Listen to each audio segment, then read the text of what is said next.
there's a lot to be said for being the final contestant. And it's great to see so many people here as well. I think most people are fairly exhausted by now, or else got drenched. I'm very pleased to see you all here. I thought I'd just say a little bit about how I came to write, how I came to start writing, particularly these two books which deal with sort of Ireland and Jewish history combined. They're both set in the Second World War. I myself was a war baby, one of a generation born in Britain during the Second World War. I'm sure I'm not the only one around.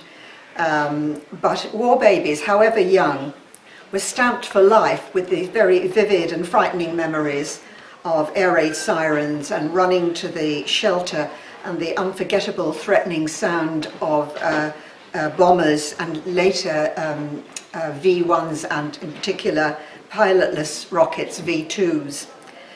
But growing up in London after that and learning what was then the very recent history of the Holocaust and the Second World War, I began to realize how lucky I had been, sheltered from far more horrific events. But for an accident of geography, I was aware, and the fact that the Nazis didn't occupy Britain or Ireland, my sister and I would have been among the 1.5 million Jewish children of Europe who died at the hands of the Nazis and the fascists and their collaborators. Died of hunger and disease in the ghettos, the boxcars, the concentration camps and the gas chambers. Beneath the surface, I think I was always aware of this aspect of my Jewish heritage. Much later, as a writer and a school librarian here in Dublin, I started writing aiming to attract young readers with stories set in Ireland to which they could relate, and also to try and entice reluctant readers into the pleasures of reading. But then I learnt that Jewish refugee children escaping the Nazis on a kinder transport had found a haven on Mill Isle Farm in nearby Northern Ireland during the war. And I realised that I could try, in a historical novel based very closely on fact and close to home, to communicate, especially to young Irish readers, something of the dreadful end to which anti-Semitism and racism led not so long ago. During my year or so of research for the first book, Far Away Home, I travelled to Northern Ireland frequently, and I visited the farm, Mill Isle Farm, which is an idyllic setting on the Ards Peninsula overlooking Strangford Lough. And I also visited Belfast and the Linen Hall Library. And I was lucky to meet, living in Newcastle, County Down, an elderly lady, a refugee originally from the Sudetenland in what was then Czechoslovakia, who had lived and helped run the farm with her husband. I got great help and information from her and from a local historian in Mill Isle village who had attended the local school, Mill Isle Primary School, with the former refugees and stayed in touch with some of them. With his help and others' help, I managed eventually to track down the former refugees, now most of them grandparents by the time I got to them. I sent them a questionnaire and many sent me detailed replies and old photos. Somebody sent me a DVD interview for the Spielberg archive that he did. All sorts of memories. Somebody sent me a map of the farm with all the things on it marked out. And also, most moving of all, was a diary that a 14-year-old girl, she was 14 when she left Vienna, she translated her diary into English, and she had just given it to the Imperial War Museum in London, which is the main Holocaust museum in England. But she very kindly sent me a copy of it. And it was quite heartbreaking because she had an awful lot to deal with. She had a little brother who she felt responsible for, obviously, and her parents were taken away with no warning. And she was also a teenager of 14, which isn't the best of times for even sort of normal experiences of life, or not let alone this. But I found it gave me a real feeling of how some of them personally felt. In that book, I tried to engage readers emotionally, conveying how it felt to live in fear and danger, to be uprooted, separated from family and everything familiar. But I also wanted to show that despite the homesickness and the anxiety about their families of the refugee children, they did learn, with the help of others, both young and old, to make a new life in which there was even room for humour and fun. In the story, the healing power of friendship between young people from different religions and backgrounds transcends the barriers of religion and culture and gives cause for hope to all of them, even in the midst of the horrors of war. That book won the Bristow Book of the Year in Ireland and a Blue Peter Award and a listing in something called Best of the Bunch American Library Association recommendation. And I travelled all over Ireland, north and south after that, speaking in schools and libraries and arts festivals, and also in my grandchildren's schools in New York and London. And it's now used as a class novel very often in many Irish schools. My publishers tell me that it's a crossover read by many adults as well. And it's just gone into a 12th edition. So I thought I'd just tell you a little bit about that, because it was the first foray for me into historical novel writing. Then lots of people were asking for a sequel. And I dithered about it for some time, but I was very aware that I myself, if I read a book that I really enjoyed, and then somebody said, oh, you must read the sequel. And almost invariably, the sequel was disappointing. And I remember saying, not as good as her first. And I could imagine lots of people saying that. So I didn't actually write a sequel in the end, but I wrote a sort of companion story set at the same time. It doesn't have the same characters, but it's set in World War II, early years of World War II. But with a very different setting, this time here, as Maurice told you, in Portobello. Most of you know here that the Second World War was known here in neutral Ireland, rather euphemistically, as the emergency. These artisans' dwellings, and I think all of you that are here, most of you probably know this, but as a tour guide, I can't resist sort of getting in another bit of information when you've got a sitting audience, that this is one of the original houses, the artisans' dwellings, where most of the refugees from Eastern Europe came to live. And this museum is actually two of those houses. Originally, just one half of it was the synagogue that they made upstairs in their houses, because they went to Adelaide Road. These came from Eastern Europe in the early 1900s. They were Yiddish speaking, they were very poor, bewildered, and they'd had terrible journeys, and they were invited to go by the existing Jewish community, which was very settled, to Adelaide Road Synagogue on their first Shabbat. And it wasn't a happy experience, I'm afraid, for them.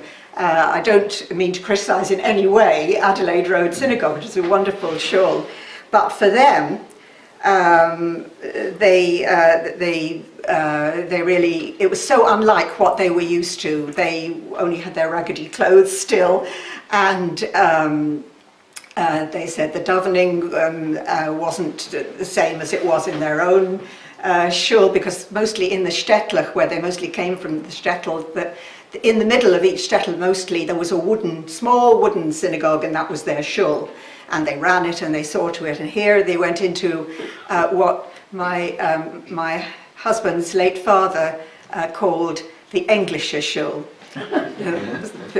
the word for Adelaide Road.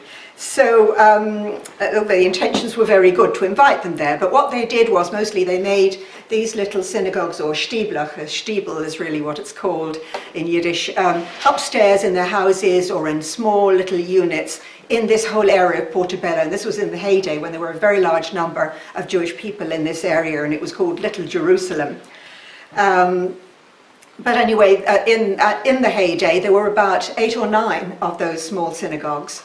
And in these synagogues they could conduct it as they wanted, they could pray as they wished, they could run it on a shoestring, and that suited them better. And they wanted to be together as well. So that's really why they were in those small synagogues. But this is the only remaining one. It's the only remaining shtibel of all that time. The others have kind of disappeared one way or the other. So I'm glad that we still have this one here. When I started writing about the area, I was interested particularly in the fact that the Jewish immigrants lived here side by side with mostly Catholics and a few Protestants. And all were poor. And I was interested to see how they'd got on. I mean, I didn't come here, I better say this quickly, till 1960. So I'm not sort of an eyewitness of the, of close up of these earlier years. But I could see that it wasn't going to be easy, because the Christians were more used in Ireland to emigrants rather than immigrants, and the Jewish refugees, struggling with a new language and new customs and a new life, were also hard pressed.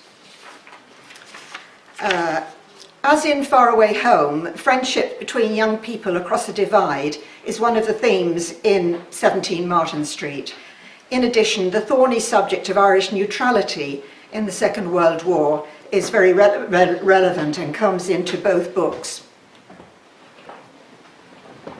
I interviewed former residents of both persuasions, and as I say, my late father-in-law was a very important part of my picture of the way a lot of those immigrants were.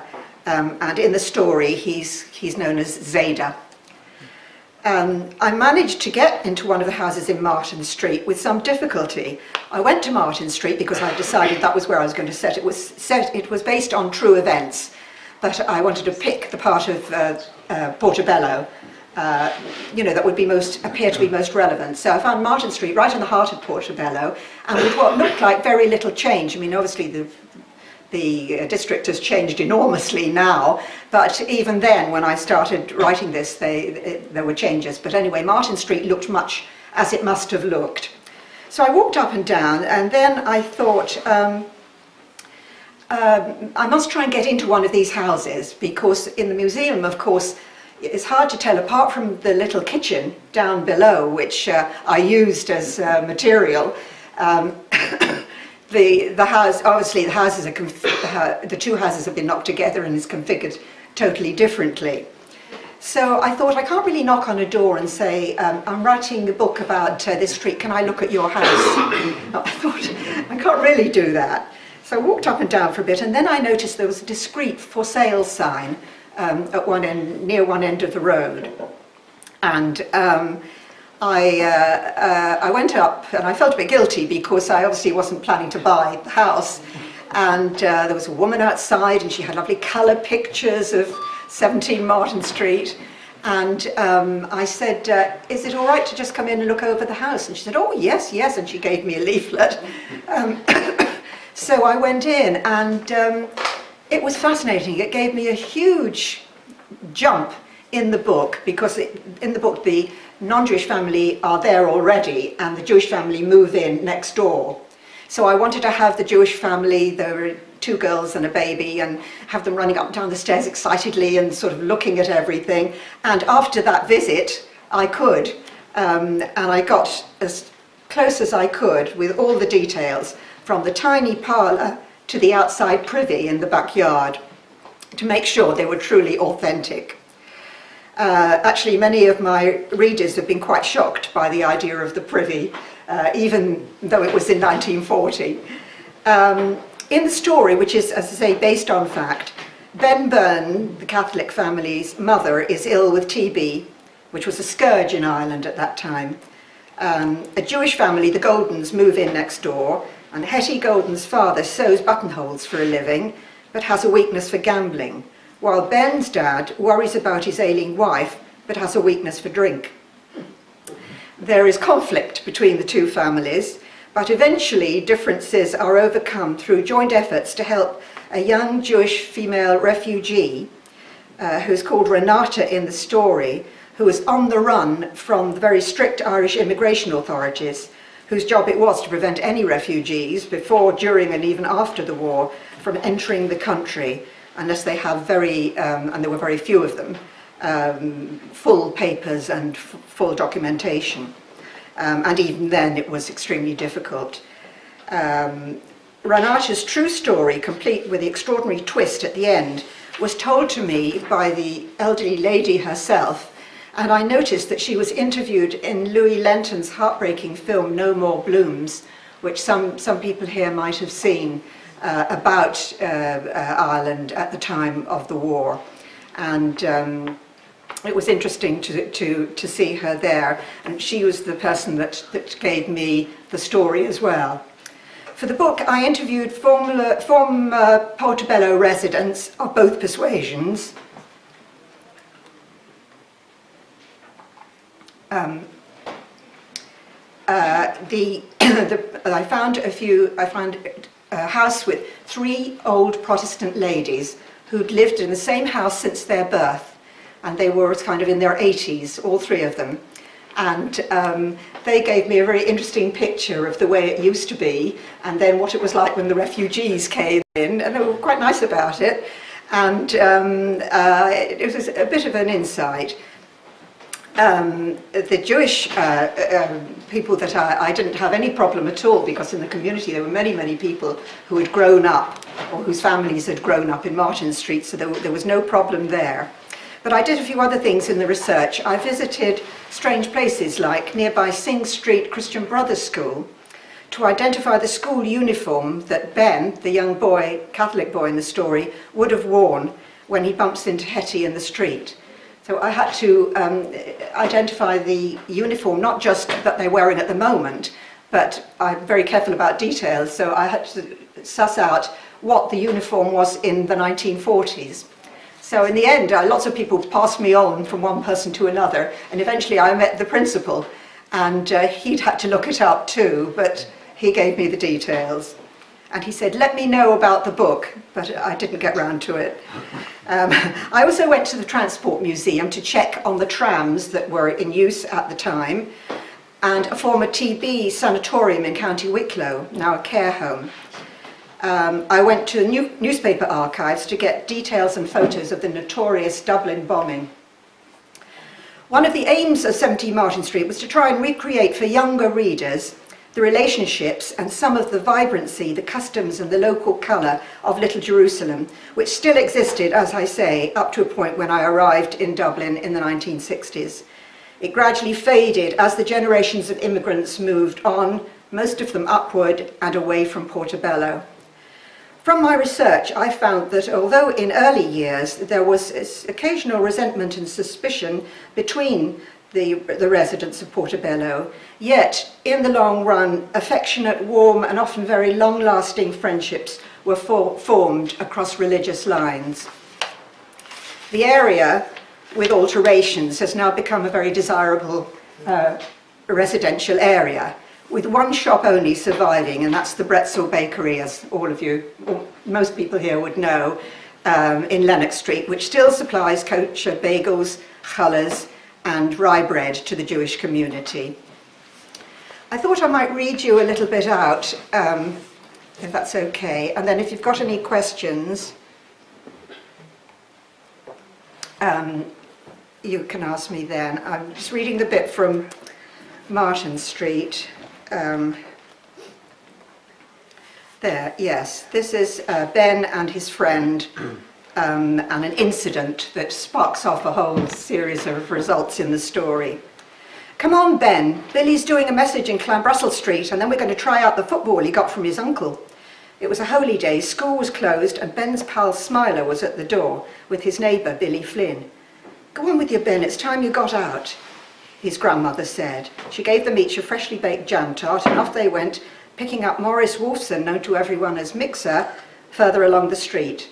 The boys walked up the South Circular Road, busy with horse-drawn carts and bikes, and into bustling Lower Clanbrassil Street, lined with kosher bakeries and butcher shops, along with watchmakers, grocers, drapers and wine cellars, and dairies.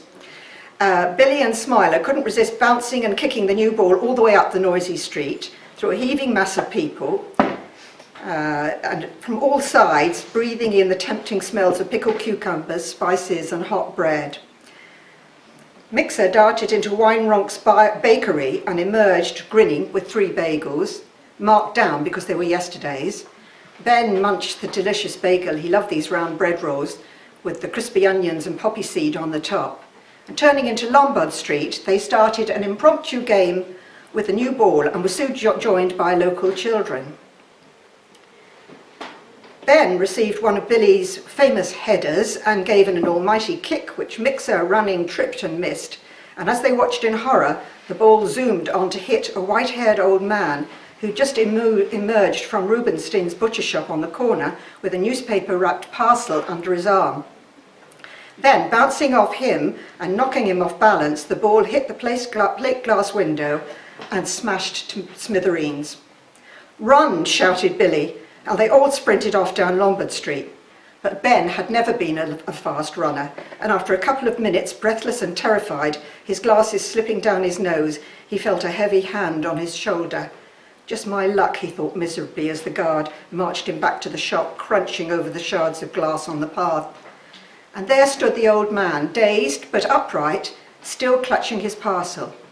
Only then did Ben realise who he was, the grandfather of the Jewish family who had moved the night before into the house next door, and he'd spied through the window them sitting around the table with 2 candles in high candlesticks. His heart fell. Okay, now only reading that because it gave a description of the of life of Clanbrassil Street and the way it all was. But actually that's an inciting incident, as they say, which set off a whole series of events, and in the end Ben, rather reluctantly, becomes a Shabbos Goy for the family next door, and various other things flow from that. So just to finish off really about when the people moved out of the latter part of the time in Clanbrassil Street and in the South Circular Road, these Eastern European immigrants scrimped and saved primarily to get their children an education. And some later became chemists, like Harold Mushat, who was one of the founder members of this museum, and there's a photograph of him down below. Some became jewellers, dealt in wood and laminates like the Noiks, furriers, craftsmen, antiques. There's a picture of Cohen's Antiques in Liffey Street down below. And later, lawyers, scholars, doctors, dentists, and even politicians. Downstairs, as you go in on the left to the museum, well actually no, this part's on the right, you'll see some of the what they went on to do, and it's quite a wide range apart from these that they achieved. And then, you know, that this was what they came for primarily, I mean, to avoid some of the horrors of the Tsarist Empire, of the pogroms, of the Cossacks marching in, galloping into to a shtetl, with their sabres, slicing around with their sabres, shining, and yanking any young boy that was around 14 or more for the service in the Tsar's army, which was some of the things they'd come from. That was one of the many things. Also, there was a great poverty in the shtetl, really in Eastern Europe as well. And they were determined when they came that their children were going to have a better life than they had. And that's what they achieved. And it wasn't easy for them, but I'd say they would have been delighted if they'd known. I don't think they'd have been sad that people left Clanbrassil Street. I think they would have been delighted that they moved on to better houses and better places and a proper life, and to be able to have families. I think they would have been very pleased with with the hard struggle that they went through. Yes, oh, should I just say best wishes? Best wishes, yeah. Because I have a German friend who came to